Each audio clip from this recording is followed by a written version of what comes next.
గురుగారు, ద్రోణాచార్యుడి కుమారుడు అశ్వత్థామకి సప్త చిరంజీవులలో చోటు కలగడానికి కారణాలేంటి? అశ్వత్థామ వస్తుతః బృహస్పతి అంశ. దేవగురువు అయినటువంటి బృహస్పతే గురువు అంటారు కదా, దేవగురువు అయినటువంటి బృహస్పతే ఈ కలియుగ ప్రారంభ సమయంలో ముందుగా అంటే ద్వాపరయుగం చివరిలో మనకి ద్రోణాచార్యులుగా జన్మించారు. అటువంటి ద్రోణాచార్యుడికి చాలా కాలం సంతానం కలగల. కాలం సంతానం కలగకపోతే హిమాలయాలకు వెళ్ళి పార్వతీ పరమేశ్వరుల గురించి తపస్సు చేశాడు. దీర్ఘకాలం తపస్సు చేశాడు. పరమేశ్వరుడు ప్రత్యక్ష ఏం కావాలయ్యా నీకంటే, నాకు ఉత్తమమైనటువంటి దీర్ఘజీవి అయినటువంటి కుమారుడు కావాలి అన్నాడు. దీర్ఘజీవి అనేటువంటి ఒక కండిషన్ పెట్టారు ఆయన. నాకు సంతానం కలిగిన ఆ సంతానం ఎక్కువ కాలం భూమి మీద ఉండాలి అన్నారు. ఆ కారణంగా శంకర్ల వారి అనుగ్రహంతో ద్రోణాచార్యుల వారికి కుమారుడు కలిగాడు. ఆ కుమారుడు పేరే అశ్వత్థామ. ఇతను చిరంజీవి అన్నారు. చిరంజీవి అంటే మరణం లేనివాడని కాదు, చిరజీవి. చిరము అంటే ఎక్కువ కాలం అని అర్థం. ఎక్కువ కాలం జీవించి ఉండడానికి అనుగ్రహం పొందాడు కనుక అటువంటి అశ్వత్థామ సప్త చిరంజీవుల్లో ఒకరు రావడానికి కూడా కారణం ఏంటంటే శంకర్ల వారి యొక్క అనుగ్రహంతో శాశ్వతంగా ఎక్కువ దీర్ఘకాలం జీవించేటువంటి పరిస్థితి ఉంది. ఇప్పటికి కూడా అశ్వత్థామ జీవించి ఉన్నాడు అనేటువంటి ప్రమాణాలు మనకి 40-50 సంవత్సరాల క్రితం కూడా ఉండేటువంటి మహారాష్ట్రలో ఉండేటువంటి ఒక జ్ఞాని గ్రంథం రాస్తూ, నేను హిమాలయాల్లో ప్రయాణం చేసేటప్పుడు ఒక దీర్ఘబాహువు కలిగినటువంటి విశాలమైనటువంటి దేహం కలిగినటువంటి ఒక బిల్ల రూపంలో, ఒక పెద్ద వేటగాడి రూపంలో నాకు కనబడ్డారు. నువ్వు అశ్వత్థామ కదా అని నేను అడిగాను.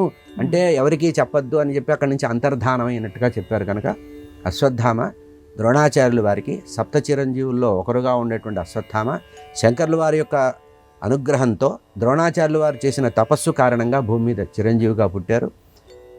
ఆ పాత్రలో ఉండేటువంటి కథల్లో ఉండేటువంటి మలుపులు ఆలోచించకుండా శంకర్ల వారి అనుగ్రహం పరిపూర్ణంగా ఉంది అనేటువంటిది. ఎందుకంటే ఈ మాట ఎందుకు చెప్తున్నానంటే, భారతంలో చివరిలో యుద్ధం అంతా జరిగిన తర్వాత ఉప పాండవుల్ని చంపింది అశ్వత్థామే. మనం ఆ కథ విని చాలా క్రూరంగా అనుకుంటాం. కానీ ఏ శంకరుడు వారి యొక్క అనుగ్రహంతో అశ్వత్థామ జన్మించాడో ఆ శంకరుడే ఆవహించాట వచ్చి, ఈ ఉప పాండవులు శరీరాన్ని వదలవలసిన పరిస్థితి ఉంది, వీళ్ళు భూమి మీద శాపవశాత్తు జన్మించారు, ఎక్కువ రోజులు ఉండవలసిన అవసరం లేదు అని చెప్పి అశ్వత్థామలో శంకరుడు ఆవహించి ఆ కార్యక్రమం చేశారట. అందుకని ఇది అయిపోయిన తర్వాత అశ్వత్థామ తపస్సుకు వెళ్ళాడు అన్నారు. కనుక పరిపూర్ణంగా శంకర్ల వారి యొక్క అనుగ్రహంతో ఉదయించినటువంటి వారే అశ్వత్థామ. శంకర్ల వారి అనుగ్రహం వల్లనే ద్రోణాచార్య కుమారుడుగా ఉండే అశ్వత్థామకి చిరంజీవిగా పేరొచ్చింది. సప్త చిరంజీవుల్లో ఆయన ఒకడవటం కూడా ఇదే కారణం. చిరంజీవి అంటే దీర్ఘకాలం జీవించిన వాడు అని అర్థం. మనకి చాలా ఎక్కువ కాలం జీవించిన ఒకే ఒక చిరంజీవి ఉన్నారు, ఆయనే మార్కండేయ మహర్షి. వీళ్ళంతా కూడా ఎక్కువ కాలం జీవించిన వాళ్ళే, కానీ ఒక్క మార్కండేయుడు. తమాషా ఏంటంటే మార్కండేయుల వారి పేరు దాంట్లో ఉండదు, సప్తర్షుల్లో. సప్త చిరంజీవుల్లో ఆయన పేరు ఉండదు. కారణం ఏంటంటే 7 కల్పాలు జీవించారు ఆయన.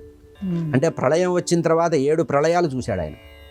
7 భాగవతంలో చివరిలో 12వ స్కంధంలో ఉంటుంది. కనుక చిరంజీవి అంటే దీర్ఘకాలం జీవించేవారు.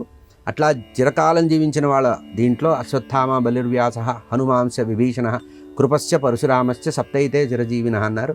అటువంటి వాళ్ళల్లో మనకు అశ్వత్థామ చిరంజీవిగా ఉన్నారు. ద్రోణాచార్యుల యొక్క కుమారుడు. ఈశ్వర వరప్రసాదం అంటే శంకర్ల వారి వరప్రసాదం. దీని ద్వారా తెలుసుకోవాల్సింది ఏంటంటే, అటు మార్కండేయుడు దీర్ఘజీవి అయినా, ఇటు అశ్వత్థామ దీర్ఘకాలం జీవించినా, చిన్నప్పటి నుంచి ఎవరైతే శివారాధన చేస్తారో వారికి ఎక్కువ కాలం జీవించే ఆయు ప్రమాణం పెరుగుతుంది. దీనికి అశ్వత్థామ కూడా ఒక తార్కాణం.